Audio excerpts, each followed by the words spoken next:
HIV remains a significant challenge among adolescents, affecting health, society, and human rights.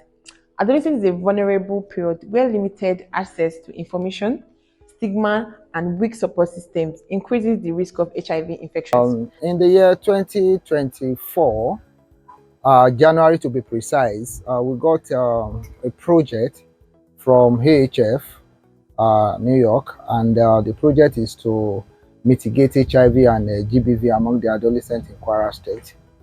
And the project we implemented the project in Kwara State across 4 LGAs of Kwara State, targeting the adolescents living with HIV. As a program officer in HIV prevention and care, my work emphasizes education, prevention, and support. However, for those living with HIV, this period can be overshadowed by fear, stigma, and discrimination. For many, these challenges are compounded by the threat or reality of gender-based violence. Whether physical, emotional, sexual, GBV can be devastating, leaving deep scars that affect every aspect of the young person's life, including their health and well-being. Gender-based violence not only increases the risk of HIV infections, but also makes it harder for adolescents living with HIV to access care and support they need. Fear of violence, discrimination, and judgment can prevent them from seeking medical care, adherence to treatment, or even disclosing their status. This creates a circle of silence, suffering that we must break. Prevention ensures adolescents across youth-friendly confidential service like condoms, HIV testing and PrEP, safe spaces, peer groups, and counseling. My name is Binta Abdulaidu. I offer HCS services for RHHF, Royal Heritage Health Foundation, based in Kwara State, the implementing partner for AHF in Kwara State. We offer HIV testing services to clients within the facility and community-based. And so far, we have offered testing services in different locations within Kwara State, and our coverage has been so far so good. We've had positive cases, and we also offer other wraparound services, especially GBV, that's gender-based violence services. We go to the community level. We go as far as getting to the community level to offer these services where we harvest cases of GBV, whether sexual violence, emotional violence, or even physical violence, because we believe every HIV cases is attached to one violence or the other because of the stigmatization that is attached to the services. So far, we've had about 75 to 95% coverage for HIV services and as well as GBV services. And we've offered every necessary packages to patients that we brought to treatment. We link them to treatment, and we also offer them every available services packages that is available for this patient as well. Mrs. Suleiman Rahmat Bimpe. I'm the Center Manager for Sexual Assault Referral Center in GHI. I'm a case manager for RHHF on a project called AIDS Healthcare Foundation. RHHF has been very, very supportive to survivors of GBV in Kwara State, especially in Ilorin and the nearest local governments as well. They have been very supportive. They've been helping survivors of GBV to handle cases, supporting them with financial assistance, legal processes, and giving shelters to survivors of SGBV where need may be. The project has been so helpful, and it's a contributive project that has been assistful and helpful. Yeah, in fact, I could say it has been very, very, very, very supportive. It's a supportive project, and survivors of SGBV, they tend to come out and express themselves due to few service providers that have been trained by RHHF. Now, a lot of people now know the reasons why they should come out and speak out and tell us what is really happening in their household so that we can assist them. And as it is, if you could speak out to tell us this is what is wrong, this is what has been passing through. That is where we can assist them, and with the support of RHHF, especially on this AIDS health care project. I'm glad and I'm happy that they have come to assist survivors of SGBV and HIV in Kwara State. And as it is, we look forward to their support, more collaborative support from them. And I pray everything, and we shall work hand in hand to get in positive results. So BFM ní Alágbàdo. Okay, Zobi Cottage Hospital ní Alágbàdo ní ẹ̀tìngbà ogun. Ó tọ́jú mélòó tẹ́ ti mọ̀ pé ẹni àìsàn nìyà. Ìgbà tí mo discover ètí pé ọdún kan. Ó ti pé ọdún kan tẹ́ mọ̀. Ṣégbà tẹ́ gbọ́ ọmọ tán ní ọmọ. Ìgbà tí kí n tó bímọ tán, ọmọ yìí ti wà lọ́wọ́ mi kí n tó discover rẹ̀. Ọmọ bí ìrọ̀lẹ́ bí? Ọmọ méjì. Ìgbà tẹ́ bẹ́ẹ̀ mọ̀ kékeré lọ́mọ pé bẹ́ẹ̀ ọ̀hún tí àrò ọmọ yìí sú náà ni, so gbogbo nǹkan mo wá gbé lọ, wọ́n wá ṣe tẹ́sítì fún, wọ́n wá ṣe fíìmù náà, wọ́n ṣe fẹ́ nìyí náà ló wá ní discover rẹ̀. Ó ti tó ọdún kan báyìí tí ẹ fẹ́ mọ̀. Ó dẹ̀ ti tó ọdún kan náà tí gbogbo yín ti wà ní orí ọ̀gbìn káàkiri. So báwo ni life ṣe change bẹ́ẹ̀ ṣe mọ̀ pé ẹ jẹ́ HIV positive? Ó change dáadáa nítorí kíní yẹn bo ọmọ yìí. So ìgbà tó ìgbà tá fi lọ tán dá fún wa, so kíní yẹn ti kú. Nǹkan tó ṣú sí lára rí. Bẹ́ẹ̀ni. Àwọn challenges wo lẹ face nígbà tí. Ó lọ hospital, mo mú lọ UIT, mo ṣe kò mo lọ hospital, mo mú lọ Alágbàdo, wọ́n ṣáà discover rẹ̀. Nígbà tí mo wá rí i pé gbogbo mọ́tò yẹn pọ̀, mo wá dá rẹ̀ títí bẹ́ẹ̀. So báwo ni condition yín tó ti affect iṣẹ́ tẹ̀ ń ṣe, family yín, àwọn àdúgbò, báwo lẹ ṣe ń keep ara yín? Mo ń keep ara mi, mi jẹ́ kẹ́nìbọ̀dì ará àdúgbò ló dẹ̀ mọ anything. Ọkọ tẹ́ṣẹ̀ ní ẹ̀ṣẹ̀ fẹ́ yìí náà kan. Mi ò tí ì jẹ́ kó mọ anything, mo sì wà lórí oògùn tí mò ń lò. Mọ́mì yín náà kọ́ sọ́mọ́. Ó fẹ́ ọmọ pàánù gbogbo ní ìṣàlàyé títí yẹn fún wa. So kí lẹ lè sọ nípa ìwúlò oògùn tẹ́ ń lò? Ìwúlò oògùn yẹn pọ̀ dáadáa, iṣẹ́ tó ń ṣe ó dáa. Torí láti yẹ kí tí ń lo ara wọn change, ó ṣe kò oògùn yẹn dáa dáadáa. Àtìgbà tó tí ìlú ṣé wọ́n máa síkì wọn lẹ́rẹ́? Wọ́n síkì wọn, kò sí pé bóyá orí ń fọ́ mi, bóyá àgẹ̀lẹ̀ kankan. Ṣé ìgbà tẹ́ mọ̀ ṣe ṣàlàyé fún àwọn ọmọ yín bó ṣe gbọ́dọ̀ máa ṣeré sí ní school? Wọ́n fi bíléèdì ṣeré, búrọ́ọ̀ṣì ọ̀tọ̀ọ̀tọ̀ náà everybody wọ́n lò. Ibi tó ti ń jẹun kọ́? Ó ní kíní tó fi ń gẹrun fúnra rẹ̀. Ó ní clipper tí ẹ̀dẹ̀ ṣọ́ọ̀bù ó ní clipper tí. Ní experience side effect kankan nípa oògùn tẹ́ ń lò lára yín àbí lára àwọn ọmọ yín? Kò sẹ́nìtì. Kí ni advice tẹ́ ní fún àwọn tó ti ní irú àìsàn yìí ní ara? Wọ́n bá discover rẹ̀ pé kán lọ, oògùn yẹn ó dáa, ó yá ju kéèyàn tètè kó tó di pé yóò di pé everybody ó mọ̀ nǹkan tó bá ń ṣe èèyàn. Béèyàn ṣe tètè mọ̀ yìí, kéèyàn tètè kí ara rẹ̀ náà ló ṣe kókó. Ìgbà tí ẹ mọ̀ pé ẹ ti wà HIV positive, ṣé ẹ̀yin rò pé bóyá ti kó àbí? Òun ò pé mo ti kó pé torí bàbá wọn kò sẹ́ni tí ìgbà tó fi rẹ̀ Alágbàdo náà ni wọ́n dá dó sí. Wọ́n ṣe tẹ́sítì yìí náà fún ìgbà yẹn, kò sí anything. Wọ́n ní ìyẹn lè kó níbi bóyá tí ẹ bá lọ rí onírun àbí níbi bíléèdì àbí abẹ́rẹ́ àbí oríṣiríṣi nǹkan. Báwo ló ṣe ń fi o? Ṣé inú máa dùn ẹ́, ṣé ara ẹ balẹ̀? Ní ọjọ́ tí ìṣẹ̀lẹ̀ yẹn ṣẹlẹ̀, báwo ló ṣe ṣẹlẹ̀? Nígbà tí wọ́n wá sílé wa, wọ́n kọ́kọ́ mọ ẹ̀gbọ́n mi, wọ́n tún mọ ẹ̀gbọ́n mi kejì, wọ́n wá mú mi. Nígbà tí wọ́n sì kọ́tọ́ bá ṣe tán, wọ́n wá sọ pé àwọn tún wà kalẹ̀ pé ó kù 20 minutes. Ìgbà yẹn ilẹ̀ ti mọ́, àwọn èèyàn ti ń kọjá àwọn sí wa pé lè wà ní wa. Ìgbà yẹn wọ́n sì bọ́ta. Ẹ̀gbọ́n mi wá wà ní dáínì ibẹ̀ náà fi sí. Ó sọ pé òun lọ́gbà tí wọ́n bọ́ta, òun ló wá pè wá nínú ilé. So ẹ̀gbọ́n ẹ̀ ló wá pè yín, nígbà tó wá pè yín tó kí ló wá ṣe? Mo wá lọ mú láìtà àti ọ̀bẹ tí wọ́n fi gé òkú ẹsẹ̀ mọ́mì mi. Wọ́n á sọ pé àwọn tí ń gé ẹsẹ̀ àwọn papọ̀, àwa lọ pé níbọ̀ wa ti sàlẹ̀ wa. Òun náà wá sọ pé àwọn ṣe fún òun kọjá níbí ní àìpẹ́ ikú òun gbọ́ kankan. Ìgbà tó ń mọ ìtàn kí ló ṣe fún ẹ, àwọn olè yẹn? Ṣé níbọ̀ yín tẹ̀lé òpin yẹn, ṣé kò máa fi yín ṣe ẹ̀yẹ, ṣé kò máa fún yín discrimination ládùúgbò? Rárá. Ṣáwọn ọ̀rẹ́ wọn rárá Àwọn ọ̀rẹ́ ọmọ. Àwọn wo ló wá mọ̀? lẹ́yìn àwọn ènìyàn àti àwọn dáàdì mi àtàwọn chọ́ọ̀chì wa. Ló mọ̀.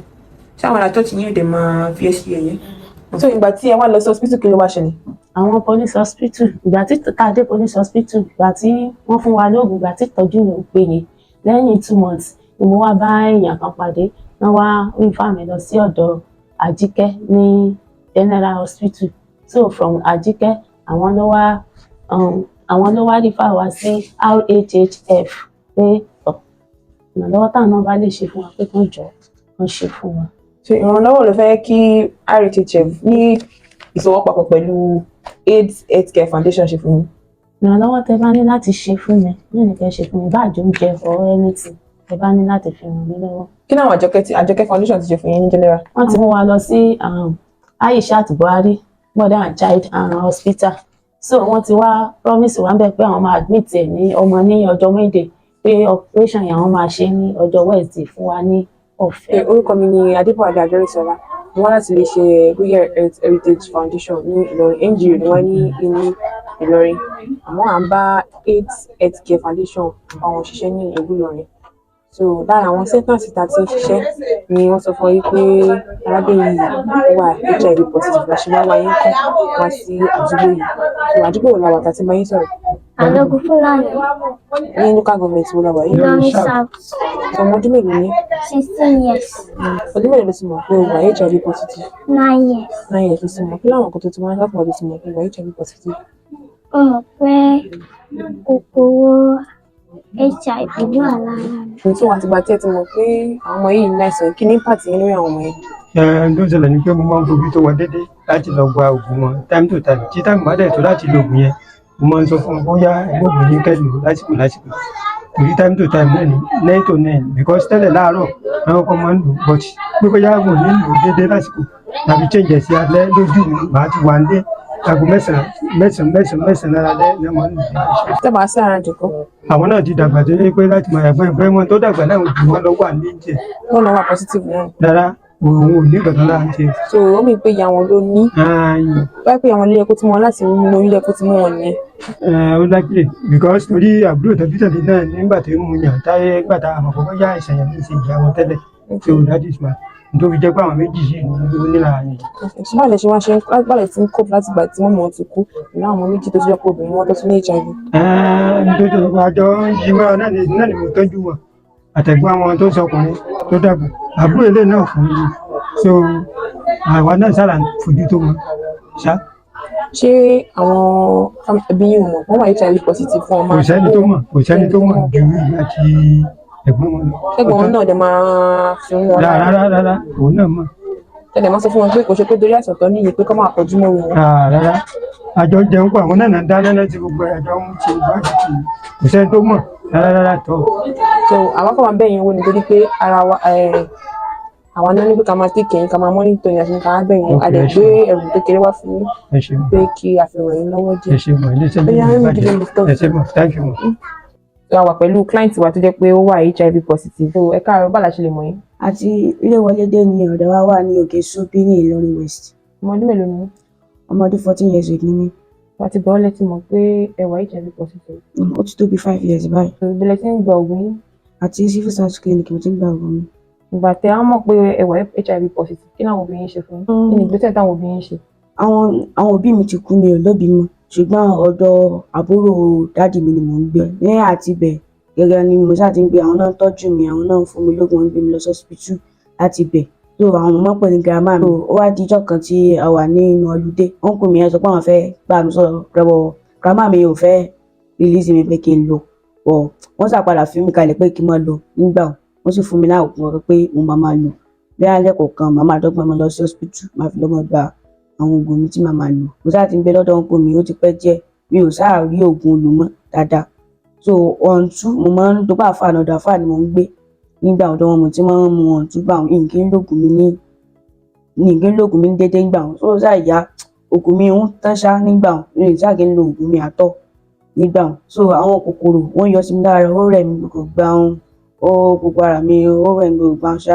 Ní àtọ̀dọ̀ grandma mi náà abọ́ tó máa fi ń jẹun mi ò gbọdọ̀ lò ọ̀tọ̀ ní abọ́ tí mò ń lò ọ̀tọ̀ ní ṣíbí tí mò ń lò kódà àwọn ọmọ wọn gan wọn kì í fẹ́ jẹ́ n bá wọn ṣeré, nǹkan tó bá ti lò wọn kì í fẹ́ jẹ́ kémi lò àbí nǹkan tèmi bá ti lò wọn kì í jẹ́ kí àwọn náà lò. Dá uncle mi yẹn wọ́n máa ń wà ní Ìmúnilé méjì, Ìléwọlédé àti Adéwọlé. Ní Adéwọlé òun, àwọn uncle mi yẹn wọ́n máa ń ta irin dáadáa ńgbà yẹn. So níjọ́ yẹn ṣá, mo gbé irin mo fẹ́ lọ tà á níjọ́ yẹn. So àwọn ará ibẹ̀ ṣá wọ́n ṣáà rí mi, wọ́n ní àbí kí ló fẹ́ fi lọ irin yẹn ṣe, kí ló fẹ́ fi lọ ṣe gbogbo ẹ̀ ṣá. Wọ́n ṣáà mú mi, wọ́n nà mí dáadáa ṣá, wọ́n gbé mi lọ nínú yàrá kan ṣá. Àti bẹ́ẹ̀ mo ṣáà ti rí bí escape, mo jáde kúrò ńbẹ̀ mo fi sálọ. Nígbà tí mo escape yẹn, mo lọ sí hospital eléyìí ní civil service clinic. So from there wọ́n sọ pé wọ́n ti gbé wọn ṣe bẹ́ẹ̀ mọ́, pé wọ́n ti wà ní Alágbàdo ní gbogbo àwọn ṣáà lọ síbẹ̀. So àti bẹ́ẹ̀ gangan ni wọ́n ti pe àwọn RHHF. So ìgbà tí wọ́n ṣáà dé, wọ́n ra aṣọ fún mi, wọ́n ra gbogbo nǹkan fún mi, wọ́n ra bàtà, wọ́n ra ọṣẹ, wọ́n ra maclean, wọ́n ṣáà ra gbogbo ẹ̀ báwo. Ṣá wọ́n mú mi nínú gbìdùn, wọ́n róúnjẹ fún mi. So wọ́n gbé mi lọ sí civil defence nígbà yẹn kó lè lọ report gbogbo nǹkan tí ó ṣẹlẹ̀ yẹn. So àti bẹ́ẹ̀ gangan náà ti pe àwọn parent mi láti bẹ́ẹ̀. So mo pe grandma, mo pe uncle mi, but uncle mi yẹn ò wá, grandma mi yẹn nìkan ni ó wá. Eléyìí tí mo ń pè ní aunty mi. Gbogbo wọn ṣáà ń sọ pé ṣé wọ́n ready láti gbà mí padà àbí wọ́n sọ pé àwọn ò lè gbà mí padà mọ́. Wípé bóyá kán gbé mi lọ síbi ilé aláìlóbìí láwọn ò lè gbà mí padà mọ́. Wípé kódà tẹ́lẹ̀ àwọn gan manage mi tẹ́lẹ̀ náà ni. So from there àwọn RHHF wọ́n sọ pé àwọn kan fẹ́ gbé mi lọ síbi ilé aláìlóbìí. Ọ̀pá tó yá wọ́n pe step mummy mi kan. So step mummy mi sọ pé kí n máa lọ sí Abuja lọ́dọ̀ ọmọ wọn ńbẹ̀. So ńgbà tí àwọn RHHF wọ́n ṣáà release mi pé kí n máa lọ ńgbà yẹn, wọ́n stop gbogbo àwọn ìgbésẹ̀ tí ń gbé, wọ́n stop ẹ̀ ní gbogbo ìgbà yẹn. Ìgbà mo dé Abuja inú wọn dùn sí mi, wọ́n ṣáà tọ́jú mi, àwọn náà ṣe dáadáa sí mi gbogbo ìgbà. But ó wá dárin kan, ó rẹ̀ mí, ara mi ò yá, wọ́n gbé mi lọ sí hospital. Mi ò gbà mo kọ́ fi débẹ̀ ni wọ́n ń béèrè pé kí ló ṣe lára, pé olùkórè ṣe dé ara rẹ̀, pé kí ló ṣe gbogbo ara rẹ̀ báyìí. Mo ṣáà ní kò sí kankan. Àbí wọ́n tún máa ń rí mi pẹ̀lú oògùn, wọn pé kí lóògùn wà fún gbogbo ẹ̀ ṣá. Mo ṣáà ní kò sí ẹ̀ pé ó rẹ̀ mí ní gbogbo ìgbà yẹn ni náà mo lo oògùn yìí fún. Ìgbà tí wọ́n ṣe test fún mi, wọ́n rí pé mo ní HIV positive. Inú àwọn uncle mi yẹn inú wọn ò dùn àtọ́, ni wọ́n bàjẹ́ gan, wọ́n ní láti pe Ìlọrin padà. So uncle mi yẹn ṣáà ní pé kí wọ́n máa gbé mi padà wá sí Ìlọrin. Nígbà tí mo padà wá sí Ìlọrin, from there mo lọ sí ọ̀dọ̀ step mummy mi, ọ̀dọ̀ wọn ni mo wà, ọ̀dọ̀ wọn ni mo sùn títí tí wọ́n ṣàfi gbé wa lọ sí hospital eléyìí ní Alágbàdo. Ní Alágbàdo ibẹ̀ gan náà ti yanjú ibi tí màá ti lọ sí ilé aláìlóbìí. So láti ibẹ̀ wọ́n ti pe chairman NEP1. So àwọn náà wà ní ìjókòó gbogbo ìgbà yẹn, gbogbo ẹ̀ ṣàfi sílẹ̀. So wọ́n ṣáà sọ pé àwọn ní ibi ọjọ́ méjì tí màá lò náà kó tó pé àwọn lè yanjú gbogbo ibi tí màá lọ yìí. Ilé gbogbo àwọn tó ń pé wọ́n sọ pé àwọn ò lè gba irú mi tí mo wà ní ibùdó iṣẹ́ gba pé àwọn ò lè gbà mí torí àwọn fẹ́ mix mi papọ̀ mọ́ àwọn ọmọ wọn ń bẹ̀. So wọ́n pe ìyá kejì yẹn ṣáà ní pé àwọn máa pé kò tẹ̀ nídìí kan ike sun ọjọ́ mẹ́ta kankan, pé àwọn ń ráyà, àwọn inú àwọn dùn láti rí mi gan, pé gbígbé tọwọ́ tẹsẹ̀ làwọn fi gbà mí sí ọwọ́. From díẹ̀ mo ti ń gbé látọ̀dọ̀ wọn, wọ́n ra aṣọ fún mi, wọ́n ra bàtà fún mi. Pé mo béèrè pé iṣẹ́ wo mo fẹ́ kọ́, mo jẹ́ kọ̀ǹpútà mo fẹ́ kọ́. Àti ìgbà mo ti kọ́ ṣe kọ̀ǹpútà ni wọ́n fún mi lóúnjẹ ọ̀fẹ́, wọn stress mi púpọ̀, mi ò ṣiṣẹ́ púpọ̀. Kódà omi àmupù mi wọ́n ń gbé wọ́n mú, oúnjẹ àjẹkù mi wọ́n ń gbé wọ́n jẹ. Kódà gbogbo nǹkan mi báyìí, gbogbo nǹkan tí àwọn family mi fi ní mi lára, àwọn ò fi ní mi lára. Lọ́wọ́ àwọn RHHF pẹ̀lú gbogbo ìrànlọ́wọ́ tó ń ṣe fún mi ní gbogbo ìrànlọ́wọ́ tó ń ṣe fún mi láti ìgbà Ọlọ́run náà di ìgbà sí yìí. Mo dúpẹ́ lọ́wọ́ wọn gidi gan, pé Ọlọ́run sì bá mi fún wọn ní ẹ̀mí gígùn àti àlàáfíà láti fi mọ̀ sí orí lílọ. Mo sì dúpẹ́ lọ́dọ̀ ìyá tí mo wà náà táwọn náà ń tọ́jú mi, táwọn jẹ́ kí n mọ ìrora kan tó ṣe ń ṣe mí àtọ̀. Ojoojúmọ́ náà sọ pé kí n máa wo àwọn bí ìyá bí ọmọ. Wọ́n sì ní pé kí n máa ṣépè fún àwọn family mi mọ́, pé kí n sáà fi wọn kalẹ̀ fún Ọlọ́run. Láti sì máa dúpẹ́ lọ́wọ́ ìyá wọn náà pé ẹ̀mí kúkú àlàáfíà ni Ọlọ́run ti fún wọn, káwọn náà dàgbà, káwọn náà dògbò, wọ́n sì jèrè àwọn ọmọ tàwọn náà. So báwo ni oògùn tó ń lò, báwo ló ṣe ṣiṣẹ́ sí lára rẹ̀?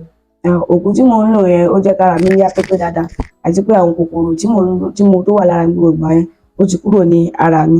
Kódà kò sí anybody tó lè rí mi tó sọ pé kankan sí mi or anything.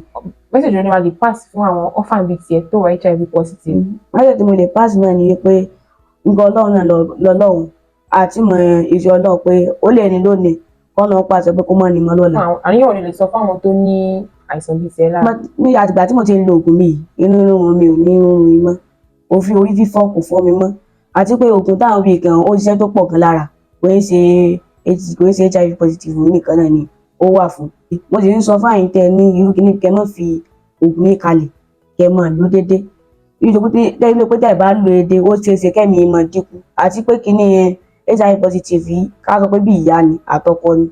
Tó tẹ́ ẹ bá ti lo oògùn yín bẹ́ẹ̀ sì ni wọ́n máa bímọ, tó bá sì ti bímọ sí yóò di AIDS, yóò sì fa nǹkan burúkú sí ara ẹlòmíì. So nǹkan tó dára pé ká máa lo oògùn wa ní déédéé, àti pé káyọ̀ máa lo oògùn yẹn déédéé gan fún ààrẹ gan, èèyàn ní ọkàn ìfọkànbalẹ̀. Nítorí pé nígbà míì èèyàn ní kòkòrò lára, èèyàn ń béèrè kí ló ṣe ọ́, bọ̀ tó bá lo oògùn rẹ̀ déédéé kò sẹ́ni bọ̀ tí ó rí ọ tó sọ pé kankan ṣe ọ́, ó làwọn òṣèlú nímọ̀ pé kankan ṣe ọ́ àtọ́. Àfi tí wọ́n bá ṣe test fún nìkan lẹ́lẹ́ mọ̀ pé kan bàbá ìlú ó ń ṣe. Ẹ káàsán wọlé o, mo kí àwọn òṣìṣẹ́ RHHF yìí pé iṣẹ́ takuntakun òun ni wọ́n ń ṣe ní orílẹ̀-èdè Kwara State wa nígbà ìtẹ́gbé wọn wá. A kí wọn kú iṣẹ́ púpọ̀, kí Olúwa ọba tó ní ayé tó lọ́run kó bá wa fi sẹ́yìn wọn. Ìgbìyànjú wọn lórí àwọn HIV yìí tí wọ́n ṣàn wá gbogbo ọ̀nà tí ẹ̀mí ẹ̀dá máa fi gùn ní gbogbo ọ̀nà tá àti ẹ̀mí òrò kan, mọ̀ pé Ọlọ́run bá mú ìlérí wọn wá sí ìmúṣẹ lágbára lọ́wọ́ Ọlọ́run.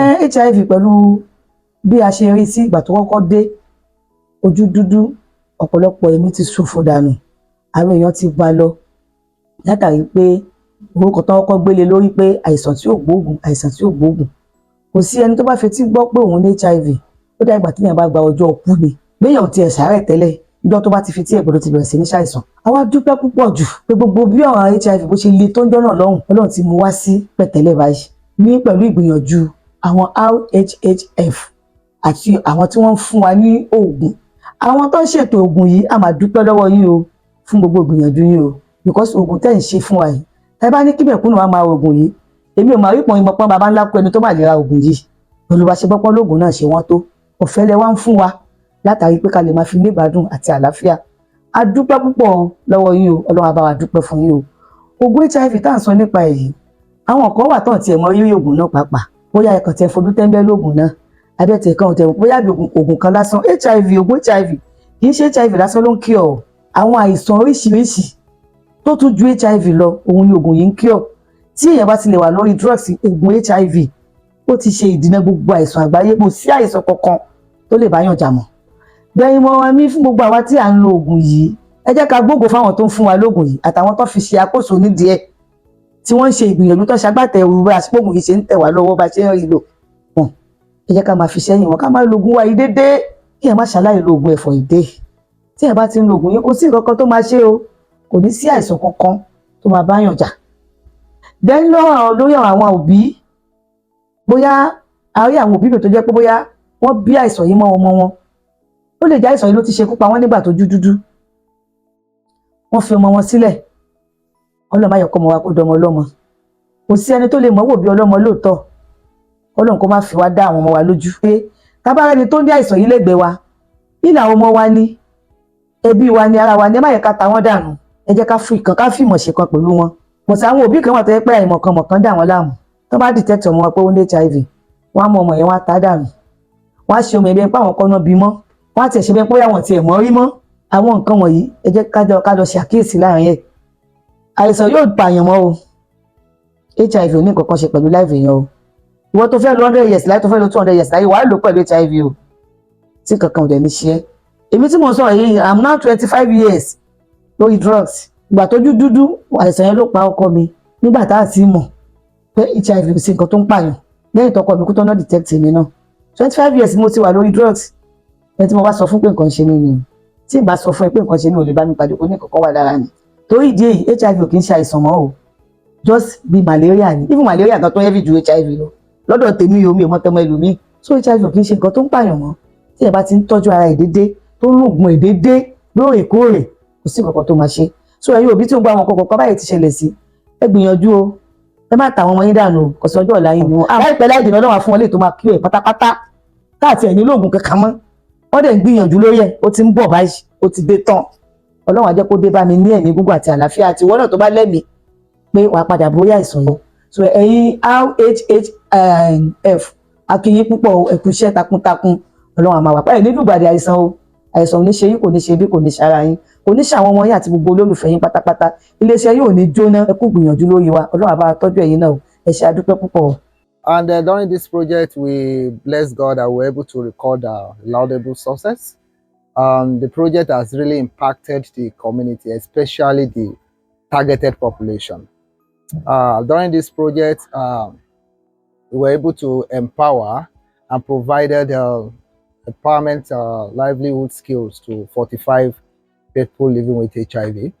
And we were able to give them a startup kit to actually start the business that they've been empowered on. We want to sincerely appreciate the organization, that's AHF, for the opportunity to impact people in the community. We wish to do more if the opportunity is given. And I want to assure people that are watching that RHHF is always known for the quality, and we are always keeping to our words when it comes to reaching out to the vulnerable in the community. A dúpẹ́ lọ́wọ́ iléeṣẹ́ RHHF fún ẹ̀bùn tó wọ́n fún mi. Iléeṣẹ́ wọn mọ̀ lọ sókè o. Yóò dára fún gbogbo yín, ẹ ra àánú gbà o. Ẹ ṣé mo dúpẹ́ o. Together, we can reduce infections and create a world where no adolescent faces HIV alone. Every young person deserves a healthy and hopeful future.